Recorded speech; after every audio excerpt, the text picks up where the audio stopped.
Want your boss to put some real action behind the rhetoric when they talk about making your workplace more inclusive?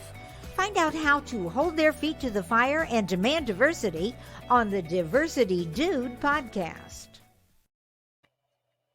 Hello there, and welcome again to the Diversity Dude podcast. I'm your host, Lambert Fisher, marriage and family therapist, award-winning author, and national speaker on the topic of multicultural awareness and diversity. And for those of you interested in even more positive and encouraging tips and strategies beyond that which I offer on podcasts like these, then feel free to check out my award-winning book, Diversity in Clinical Practice, nationally recognized for the unique way in which it addresses the often difficult topic of multicultural awareness and diversity. It's designed for more than just therapists, though. So if you're a helping professional in any way, diversity in clinical practice can help you meet the greatest variety of cultural needs possible for whomever you serve. And it's also available in paper and audiobook for your convenience. And whether it be through my one-on-one relationship building efforts as a therapist or my informing and empowering efforts as an author or speaker, my personal mission is to do my part to improve the world one strengthened relationship at a time. So today I want to talk to you a little bit about hair discrimination. Now, while many people might find it hard to believe, many children and adults across the country experience hair discrimination on a daily basis. One of the reasons why it can be hard to believe is that people often associate hair discrimination with loud, bold, and negative statements insulting people's hairstyles and texture to their face, or maybe even hair spray painted messages conveying that certain people, in particular people whose hair texture is not the style considered to be normal, are not welcome here. First, let me make it clear that while it may not be a part of your daily experience or your ever experience, these experiences are not limited to race-focused movies about a period years ago. They still occur to this day.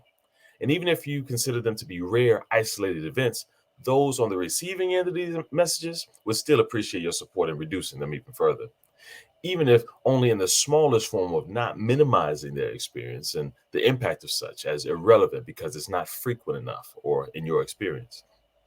That being said, what is frequent is the more subtle discrimination that is often said softly or maybe even apologetically, yet still conveying the message that certain hairstyles and textures, often associated with certain racial groups or ethnic groups, is abnormal and unacceptable. But then the question is, how can one apologetically discriminate? Well, one way is in the form of school or workplace dress code policies that include not only uniform shirt or pants or skirt options, but also hair length and style limitations. Now, on the surface, many argue that these types of requirements are not intended to discriminate against anyone, only to create a school or workplace environment with limited distractions related to appearance. Some even argue that these policies help protect many from undue attention and harm. For example, if you're from a low socioeconomic status or household and can't afford to compete with your peers in the latest high price fashion, including clothing and hairstyle trends, then the dress code helps to reduce distractions and levels the playing field. In addition, people argue that these policies also help protect individuals from higher socioeconomic status households from undue negative attention in the form of having their expensive shoes stolen or the clothes vandalized or hair ridiculed or made fun of by others who have an issue with their perceived extravagance. In the face of frustrations and requests for change, these experiences are cited and apologetically upheld with an expression of, I'm sorry you don't like it, but we're just doing what's for your own good, for everyone's own good. And in the face of it, on the surface of it, there is merit to some of these protective intentions behind the policies. Unfortunately, these are not the only intentions behind these policies, and the impact doesn't justify it either way. Let's talk about the intentions first. Conscious and unconscious biases, referring to the beliefs and perceptions that influence our decisions and behaviors, also play a role in these policies. For in addition to the protective motivations behind these policies, there are also there have also been admissions from decision makers in some of these workplace environments or university environments that some of the rules are made simply out of preferences for some over others, and simple uncomfortability with differences and a desire to maintain the sameness that they're most familiar with. This is evident when a prospective interviewee with an exceptional resume, no excuses needed, Professional attire and an excellent interview response all the way through, displaying their preparedness for potential roles and their benefit to the company's mission and efforts. They get passed over by the executive decision makers that expressing that while they interviewed well, they would be going with someone else. In part, but with all things being equal, this interviewee just didn't seem to fit their workplace environment. Behind closed doors, some even admit that they wrestle with it, saying things like, "Well, we like them more than we expected to, but what would it be like if we hired them with their representing our company with a hairstyle like that? You know, those braids or twists or what did they call them? Locks or something like that? Yeah, it's just so unruly, unkempt. It's just not professional." And here is where the problem rests. When one's preferences and comfort zones become the standard, and anything and anyone else outside of that sameness standard gets deemed unprofessional and unacceptable. Unprofessional behavior usually refers to things that actually hinder professional efforts. And if someone else's hair is hindering professional efforts, then the question becomes, how so? Many well qualified business professionals, executives, teachers, actors, and even more have shown that hair texture and style differences in no way actually hinder professional abilities. Many students have shown that their hair texture and style differences in no way hinder their academic progress. Now, if others are distracted, then the question arises as to what it would take for them to be able to explore, identify, and work through what it is about those differences that makes them uncomfortable. In the end, the goal would be for them to realize that just because someone's hair is different doesn't mean that it's bad. Just because you may be more familiar with a certain type of hair texture or style in a certain type of environment doesn't make that the best kind of hair for that environment. It only means that that's the type of hair that has been most reflected in that type of person or in that type of position in the past. As we become more aware of the benefits of having a greater variety of people with greater varieties of experiences and perspectives and a greater variety of roles in society, that we will be able to realize that the varying ways of expressing one's identity that come along with that difference in variety and diversity not only don't take away from their effectiveness, it can also enhance it. Now, in recognition of the reality that many people need incentive to make changes like this in consideration of others, and in order to address this practice of hair discrimination, legislation efforts are being made around the country today to make it illegal to discriminate against people based on their hairstyle and texture in the workplace and in schools. This effort is referred to as the Crown Act, which stands for creating a respectful and open world for natural hair. And if advocating for the right of individuals to be able to proudly wear their natural hairstyle and braids and locks and twists and more feels like an unnecessary, unprofessional policy violation, then let me share a person focused consideration for you to think of. The gist being that hair discrimination can cause destructive and irreparable harm. How so? Consider just a few ways in which it can have a devastating impact. One being identity. Everyone deserves the opportunity to express their sense of identity. The massive hair industry in the society confirms that hair is seen by many as an essential form of self expression. Not only that, but hair expression is often a form of identifying with one's family, their culture, or ancestral heritage.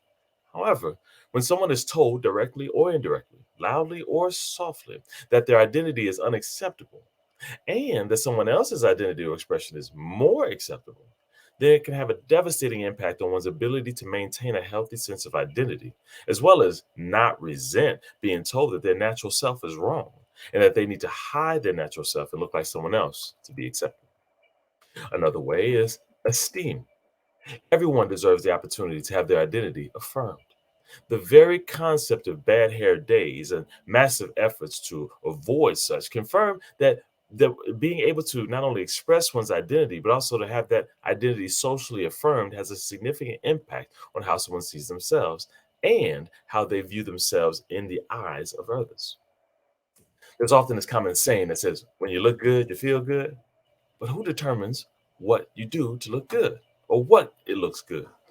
Hair discrimination forces some to establish and maintain a healthy view of themselves despite opposing views telling them that they're delusional in their perceptions of themselves. You think you look good? You're delusional. And sadly, many unfortunately believe these lies, that their natural self is unacceptable, and go through great lengths to change, to appease others who may never be pleased. As a therapist, knowing that low self esteem and low self worth can hinder beliefs about oneself, their personal motivation, their academic determination, their occupational drive, those hindrances like hair discrimination become less a political issue to be argued and more of a barrier for healthy living and well being for everyone involved. And lastly, at least on this topic, access. It would be one thing if hair discrimination was just a matter of preferences being expressed, but it's a completely different thing when those preferences have the power to influence decisions and effectively limit the access of many to academic and occupational opportunities.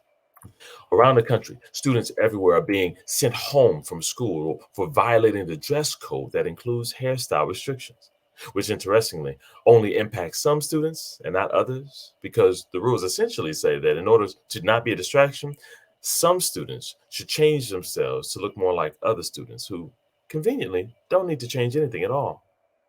Some school officials even pressure students to instantly change under the threat of denying not only the opportunity for an education, but also opportunities to participate in other activities like sporting activities and more, which often are a gateway for higher education opportunities. One example of this is seen when a wrestling coach was seen cutting a student's hair without the parents being notified or having their permission, but having pressured the student to comply out of the threat of being kicked off the team or not being able to participate moving forward. This can also be seen when employees get sent home or lose jobs or get passed over for promotions or never even get hired based on changes, not on their ability or changes in ability, but out of a lack of conformity, essentially refusing to accept that their natural hair state is inherently wrong and changing themselves to look like others. Despite whatever reasonable intentions that may motivate practices like these, the people impacted by these policies and practices and the long-term impact has to be considered as well. My hope for you is that you would be able to see the benefits in prioritizing the people over the policies. And whether or not you are personally impacted by hair discrimination, or whether or not you have seen the significant impact that it has, or even prioritize your hair that much anyway, that you'll be able to see how it impacts others and how it can have a significant impact on their identity, their esteem, and their access to reasonable and earned opportunities. And if possible, that you'll be able to do whatever is within your power to do, at the very least, to not add to that discrimination, and at most, to find a way to help reduce it for everyone's benefit from here and now and moving forward. And with that, I'll say thanks again for listening today to the Diversity Do podcast. And if you have any pressing diversity-related questions that you'd like me to address on an upcoming podcast, or if your organization is in need of a shame-free or empowering guest speaker on a training as a topic like this, often difficult topic, then feel free to reach out to me directly at www.lambersfisher.com. And if you know of anyone who can benefit from a positive and encouraging perspective on the often difficult topic of diversity, then feel free to send them a link to this podcast so that they can be encouraged as well, and have them check out my award-winning book, Diversity in Clinical Practice, available in paper and audiobook formats on Amazon.com. And I look forward to addressing as many topics as possible in future podcasts to help you improve as many relationships as possible at work, at home, and in your community. And as always, remember this: you don't need to know everything about everyone in order to have a positive impact on someone. Thank you all for tuning in, and have a great day. Tune in each week and find out how to demand and implement diversity at your job. To hear more, check out previous Diversity Dude shows on ShalettaMakesMeLaugh.com.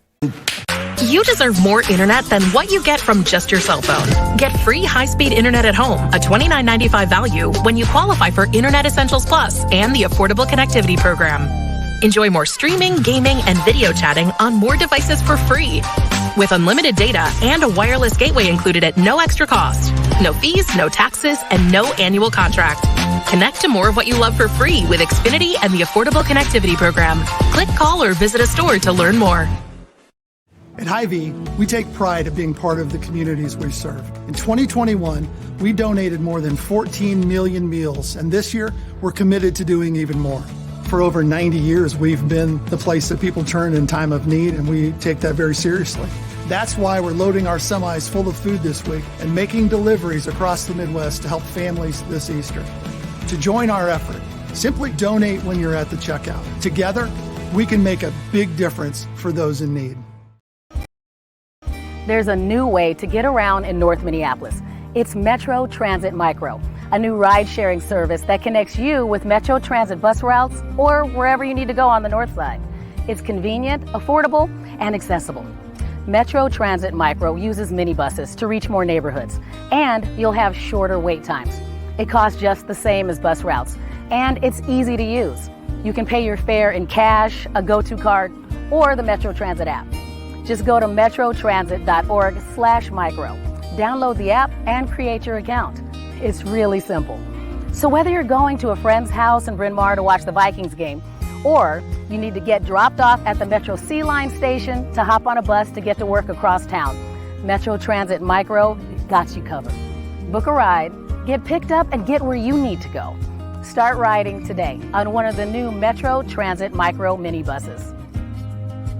It's back to school time, and that means it's back to cooking breakfast for your kiddos and making school lunches.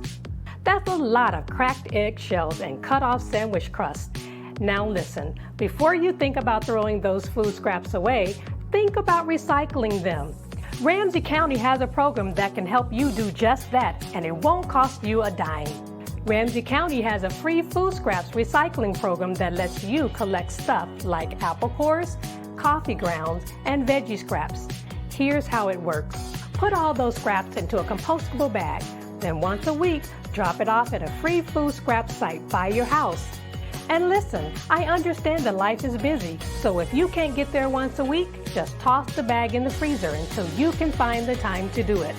To locate a food scrap collection site near you and to get more information about the program, visit ramseyrecycles.com/food scraps.